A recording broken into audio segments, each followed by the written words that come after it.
Coucou, aujourd'hui nous allons parler de la confiance en soi et le manque de confiance en soi.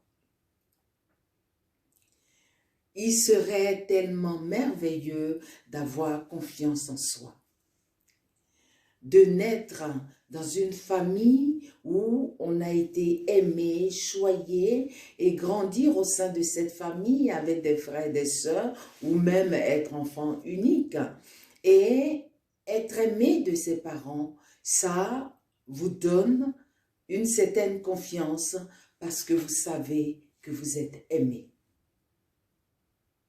Donc la confiance provient de l'amour qu'on a eu des siens. Et ensuite, on grandit, on va se retrouver à l'école. Et à l'école, il y aura des personnes qui vont vous rabaisser ou insulter parce que soit vous ne rentrez pas dans le cadre prédéfini par ces élèves-là et que vous sortez du moule.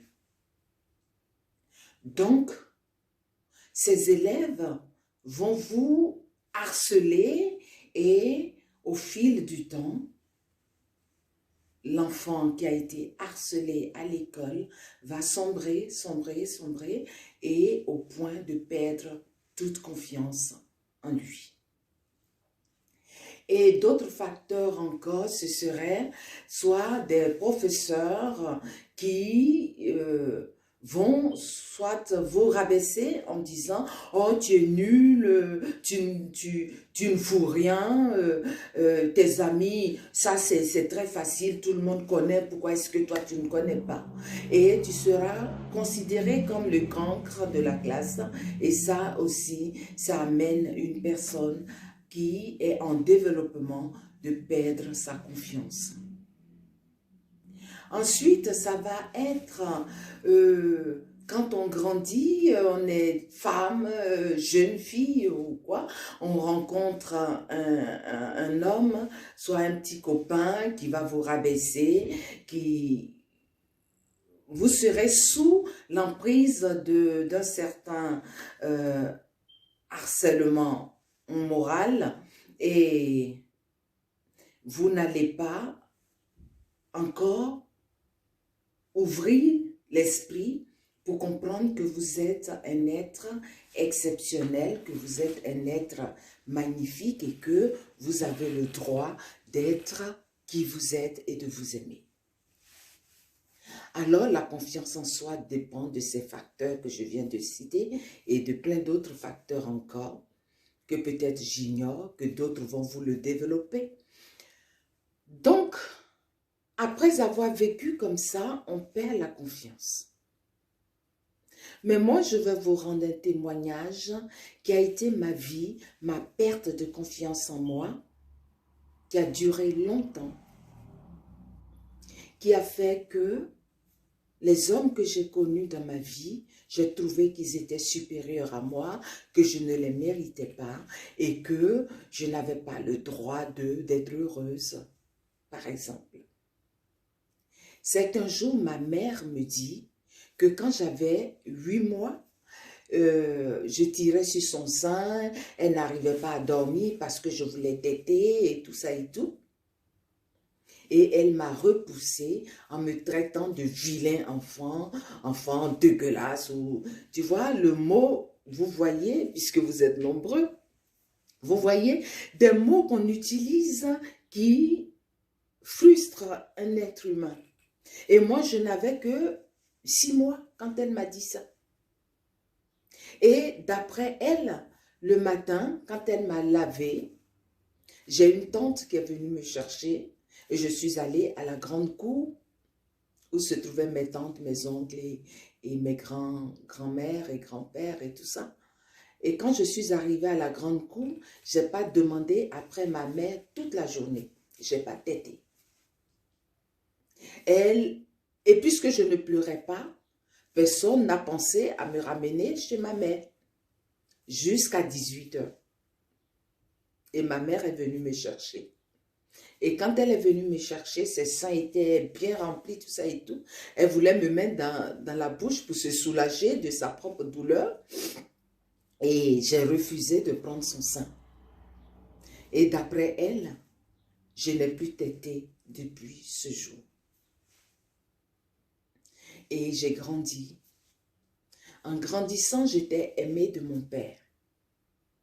Et tout le monde pensait que le fait que je sois aimée de mon père, ça dévalorisait mes autres frères et sœurs. Donc, ma grand-mère du côté paternel, qui ne m'appréciait pas du tout parce que c'était comme si j'étais la fille bien-aimée de mes parents. Disons de mon père. Et moi aussi, j'aimais beaucoup mon père. Et je n'aimais pas beaucoup ma mère. Ça, c'est une vérité. Mais je vais l'aimer plus tard. Mais quand j'étais gosse, j'aimais plus mon père parce que j'avais l'impression qu'il me comprenait mieux. Et de fil en aiguille, ils sont nés des petits frères, des petites sœurs. Et c'était des mal élevés qui respectaient personne. Et quand ça m'insultait, moi, je leur tapais dessus. Et quand je leur tapais dessus, ma mère n'était pas d'accord et elle m'insultait, elle me traitait de vilaine fille, d'orgueilleuse, de vaniteuse. Vous voyez tout ce qu'on peut dire à une personne pour la battre. Et à force d'entendre ma propre mère qui m'a donné la vie me dire que je suis laide, je ne suis pas belle et que je suis mal élevée, que je suis hypocrite, que je suis orgueilleuse, vaniteuse. Donc, j'ai perdu toute la confiance qu'un être humain pouvait avoir en lui-même. Donc, en grandissant, les hommes que j'ai connus, j'ai eu l'impression que je ne les méritais pas. Ils étaient beaux et que moi, j'étais vilaine et tout ça et tout. Et ça a beaucoup joué dans ma vie. Bref, pour vous dire que quand vous avez eu une enfance comme la mienne, il est quand même normal que l'on perde la confiance en soi. Bon, ça c'est l'Africain. Et ensuite, j'ai rencontré le Seigneur, le Christ. J'ai commencé à aller à l'église et je lisais la Bible, parce que j'aimais beaucoup lire. Et la Bible était ma lecture favorite. J'ai lu de Genèse à Apocalypse et tout ça et tout. Mais moi, je ne retenais pas les chapitres, les versets, mais je voudrais comprendre pourquoi il y a des personnes qui disent « Dieu m'a parlé, celui-ci m'a parlé ». Donc, je lisais la Bible pour comprendre si. Et en lisant, je me suis découvert un être fabuleux, une personne extraordinaire.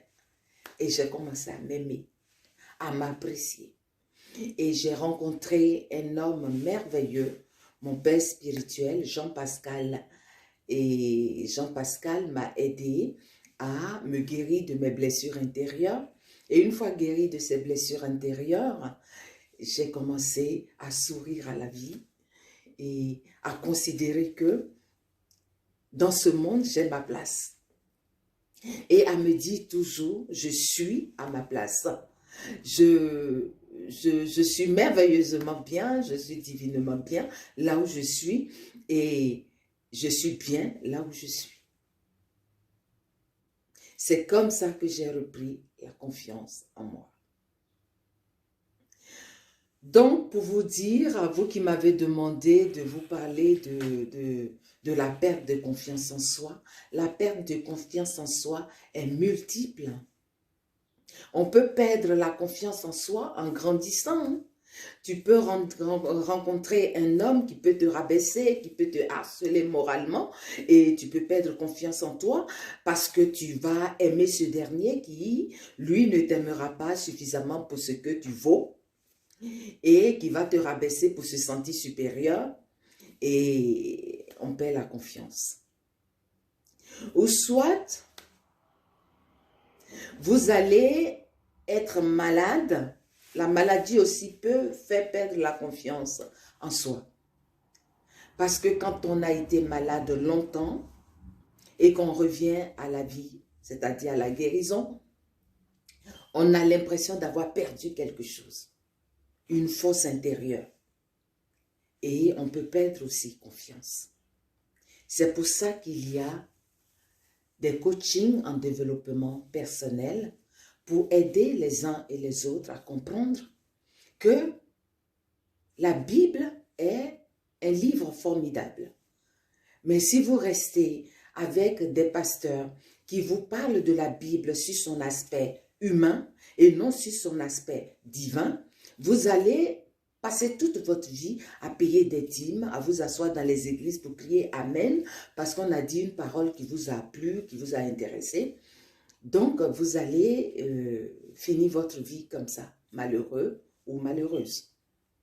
Mais dans le développement personnel, vous avez la loi de l'attraction qui va vous permettre aussi de comprendre que vous êtes un être divinement à votre place sur cette terre et que en vous mettant sur la ligne des vibrations de l'amour, c'est-à-dire la force de la loi qui est la vibration de l'amour, cette fréquence extraordinaire, ça va vous permettre aussi de récupérer la foi en soi et de vous dire que vous êtes merveilleusement bien et que vous êtes à votre place dans ce monde.